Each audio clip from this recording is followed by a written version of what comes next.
عليكم البنات، كنتمنى تكونوا في احسن الاحوال. اليوم ان شاء الله غنقادو الورقه نتاع الرفيسه اللي غنحتاجو ليها ان شاء الله في المقادير. عندي هنايا كيلو نتاع الدقيق الفورس الابيض، عندي نوعيه مزيانه الخاص بالحلويات. عندي هنايا كيلو ونصف من دقيق القمح. دائما في العبار ملي كنبغيو كنديرو الفورس ونص الكميه ديالو هي اللي كنديروها في سبيسيال. بحال درنا كيلو نتاع الفورس نديرو نص كيلو نتاع سبيسيال وحنايا غاديين. ضفت عليهم القياس نتاع الملحه اللي غنحتاج. عندي هنايا كاس اللي درت فيه شويه نتاع الزعفران حر وذوبته في ميها دافيه. عندي هنايا واحد المعلقه نتاع السمن، وعندي هنايا الماء الدافي اللي غنعجن به. صافي باذن الله غنضيف السمن ديالي. الطريقه البنات كنديرها كتجي الورقه بنينه.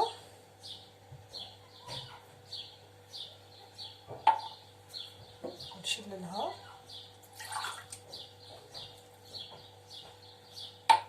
صافي وغنجمعو بالماء الدافي.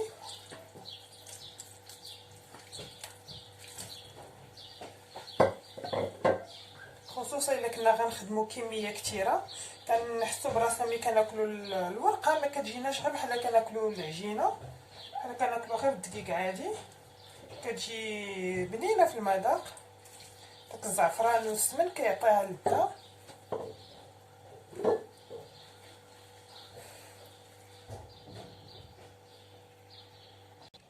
البنات انا جمعت العجينه وكنبقاو نضيفو الماء. كنتحصلوا على عجين اللي يكون الماء جاري ما قاصح. عندي ما تكونش مرخوفه بزاف حيت باغي غنخليوها تطلق، وما تكونش قاصحه بزاف اللي تعاوننا باش نسرحوها.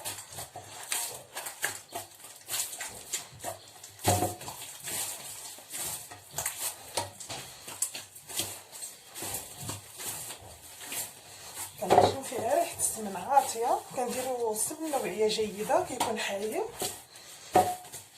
بطبيعه الحال. حتى الزعفران حر تا هو راه كيكون النوعيه اللي هي مزيانه باش كيعطيونا بلنا العجينه ديالنا.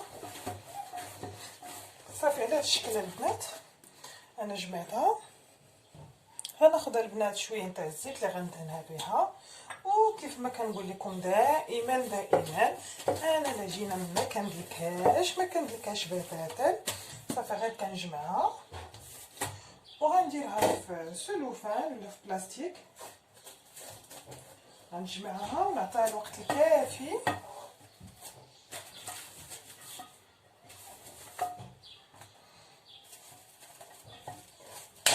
غنعطيها البنات الوقت الكافي باش ترتاح معنا بهذا الشكل.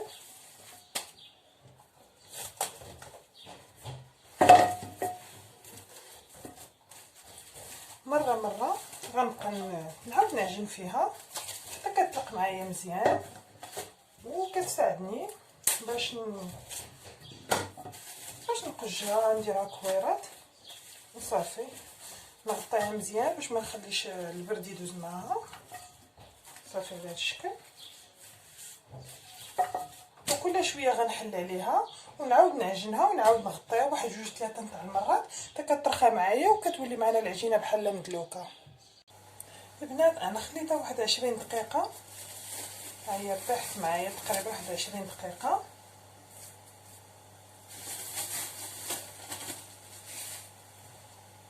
كما كتشوفوا معايا كي كتولي كنعاود نجمعها واحد شويه بحال هكا، غير واحد الجميعات بحال هكا خفيفه.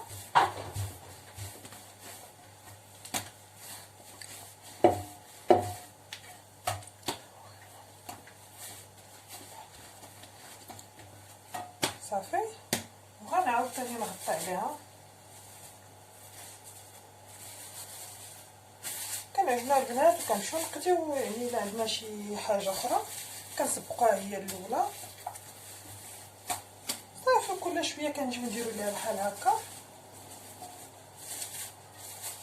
كنجيو كنلقاوها ساهله بزاف هي كتطلق معنا. كنديرو هاد العمليات واحد العمليه تقريبا واحد المره واحد 2 المرات تقريبا، ماشي مره واحده، 2 حتى 3 على حسب الوقت اللي عندكم. وصافي راه كتكون جاهزه. صافي البنات، راه العجينه ديالي دابا طرخات ليا مزيان. انا غنشكل منها كويرات، غنستفهم في اللاطه ديالي ولا في بلاطو ولا اللي كان. غنستعمل شويه تاع الزيت.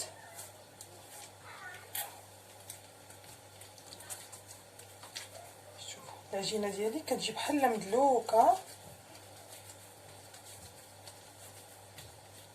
صافي انا غندير كويرات غير صغارين، ما غاديش نكبرهم باش ما يجيونيش غلاضين، باش الجناب حتى هما يجيوني مورقين، ما يجيوش غلاض وما يطيبوش مزيان.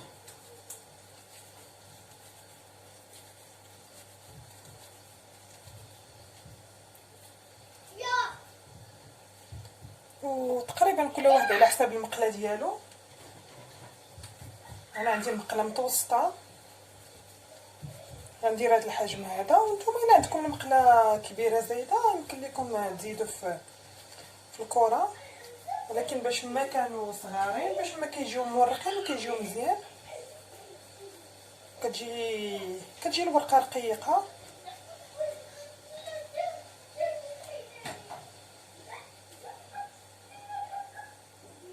انا غنستمر البنات بهذا الشكل حتى نسالي العجينه كامله اللي عندنا ونتلاقاو باذن الله. البنات انا صافي كملت الكميه كامله اللي عندي. كيف ما كتشوفوا يعني قجيتهم غير صغيورين شويه، ودهنتهم بشويه نتاع الزيت. وضروري اننا نغطيوهم ببلاستيكه باش ما تكونش معنا ديك القشره من الفوق، ونخليهم يرتاحوا شويه باش ملي نبغيو نطلقوهم يجيونا ساهلين. البنات انا العجينه ديالي طلقات، غنبدا وشعلت على المقله ديالي باش تسخن، وصافي غنبدا نطلقها. غندهن بالزيت. غنبدا باول كره طلقت صافي، وغنبداو نطلقوها.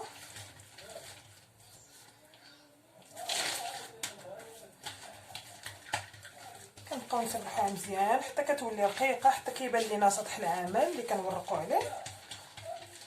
وما نساوش الجناب، نبقاو نورقوهم مزيان باش ما يجيوناش غلاطين بحال هكا.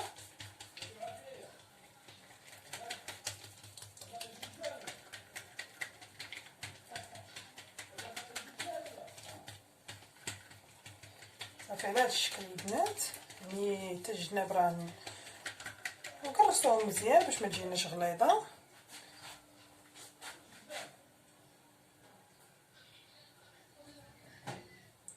المقله ديالي في هذه الاثناء راه كتسخن ليا. المقله ديالي البنات هي سخنات، رشيتها غير بواحد شويه تاع الزيت باش ما تلصقش ليا. وغناخذ العجينه ديالي وغنسرحها على هذا الشكل صافي، ونجبد الجناب بحال هكا ونقادها. انا كيف ما لاحظتوا معايا المقله ديالي ما كنطيبش على الوجه ديالها، هي مقلوبه على اللور باش كتجيني باش كتسرح ليا فيها العجينه كامله وكتجي كلها هي مطلوقه. صافي هذه كطيب ليا وانا نقرص وحده اخرى.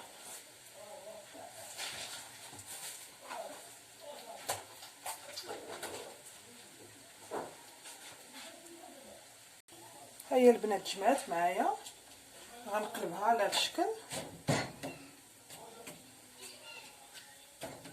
نحاولوا ما نخليوهمش يتحمروا بزاف حيت غنقطعوها بالمقص باش تجينا في التقطاع مزيانه. الا كانت محمره بزاف ما غاديش تقطع لينا، غتجي مفرسته. غناخذ الاخرى اللي طلقت وغنديرها فوق منها على هذا الشكل، وغنجبد في نفس الوقت. نبقى ندير ونلصق.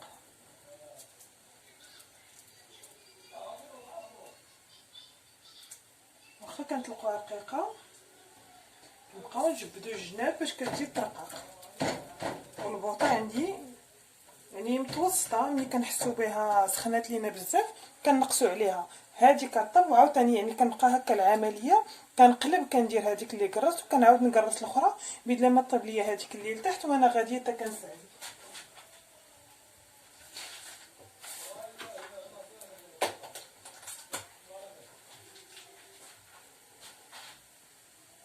صافي البنات انا كنرص الاخرى غادي نقلب.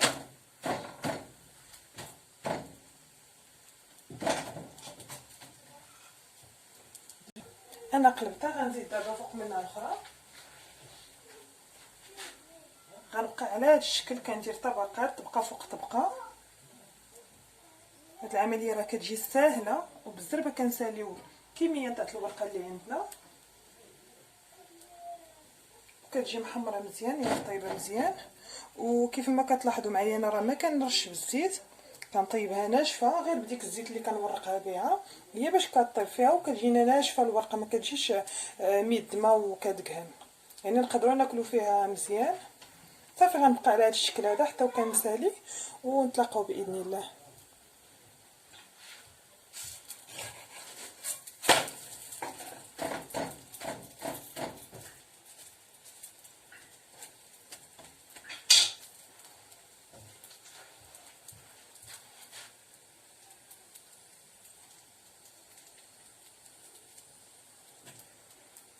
داك الزعفران البنات كل هو كيجي كيبان لينا في الورقه ديالنا. وبالنسبه للبنات اللي ما كيتوفروش على الزعفران حور، يمكن لهم يعوضوها بديك ضامن تاع الزعفران، حتى هي كتجي مزيانه.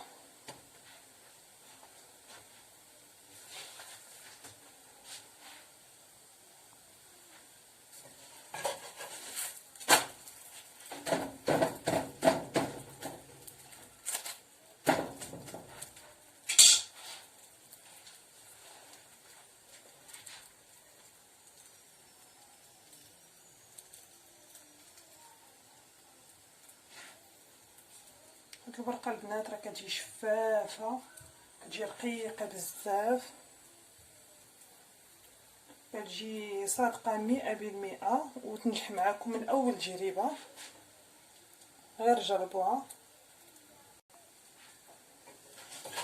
اهم حاجه البنات البوطه تكون مهيله، تحمر معكم غير شويه بحال هكا كي كتبان لكم، باش ما تجيكمش قاصحه، باش ملي تبغيو تقطعوها بالمقص تجيكم ساهله وما تبقاش تفرتت كلها هي.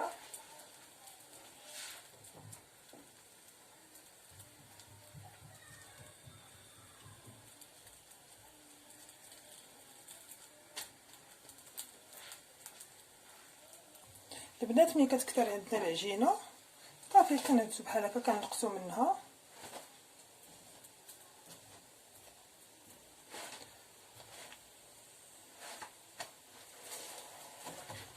كناخذوا شي صينيه وكنكونوا فرشين فيها شي زويف، كنخليو غير القياس شي شويه اللي نعاودو نورقوا عليه وصافي.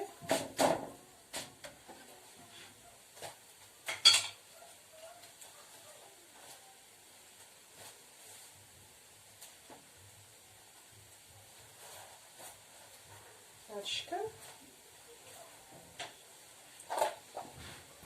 والبنات انا درتها في صينيه،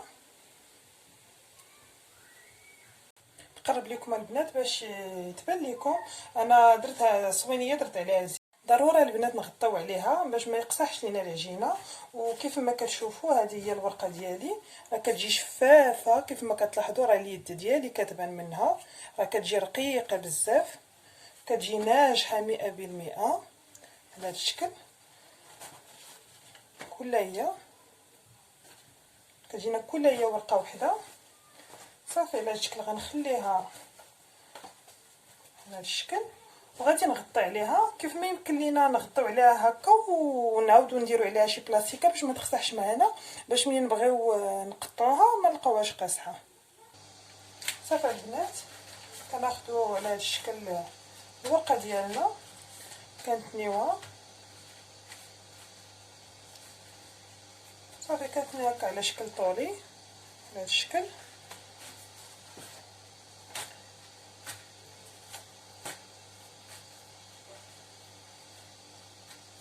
راه كتجي رطبه وكتساعدنا باش نقطعوها ما كتجيناش قاصحه. الاهم هو ما نطيبوهاش بزاف باش تعاوننا. صافي غناخذ المقص وغنبدا نقطع على هذا الشكل.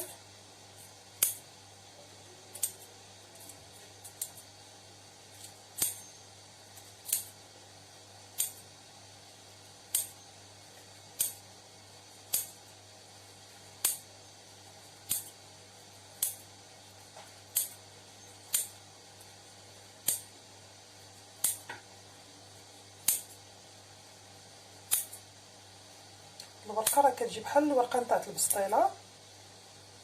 يعني اي واحد شافها عندي كيقول لي راه الورقه ديالك نتاع الرفيسه بحال ديال البسطيله. الحمد لله راه كتعجب كلشي.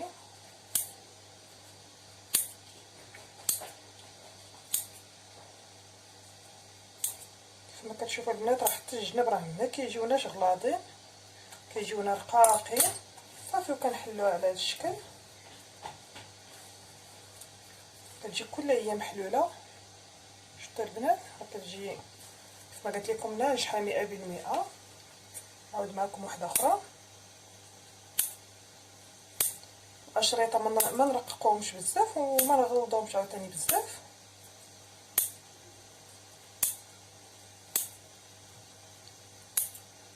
تقريبا واحد سنتيم.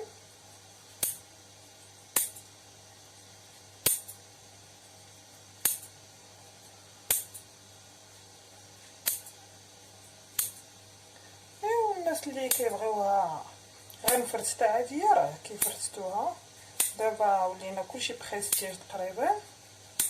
الناس الاغلبيه كيبغيوها على هذا الشكل، خصوصا الا كانت عندك شي عراضه ضروري انك ديريها هكا مقطعه بالمقص، كيجي المنظر ديالها زوين. صافي كنحلو على هذا الشكل.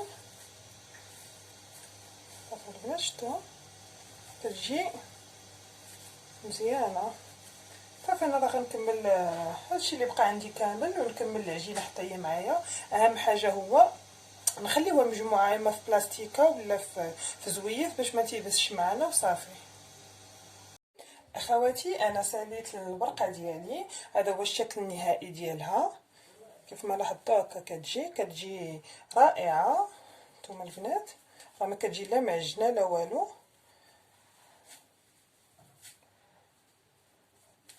كتجي مورقه، كتجي رقيقه وكتجي بنينه وكتستحق التجربه. كنتمنى انكم تجربوها وتعجبكم وتخليو لي الاراء ديالكم في لي كومونتير. واللي جديد معايا يدخل يتابونا عندي ويخلي لي لايك. وكنشكركم بزاف والى فيديو قادم ان شاء الله.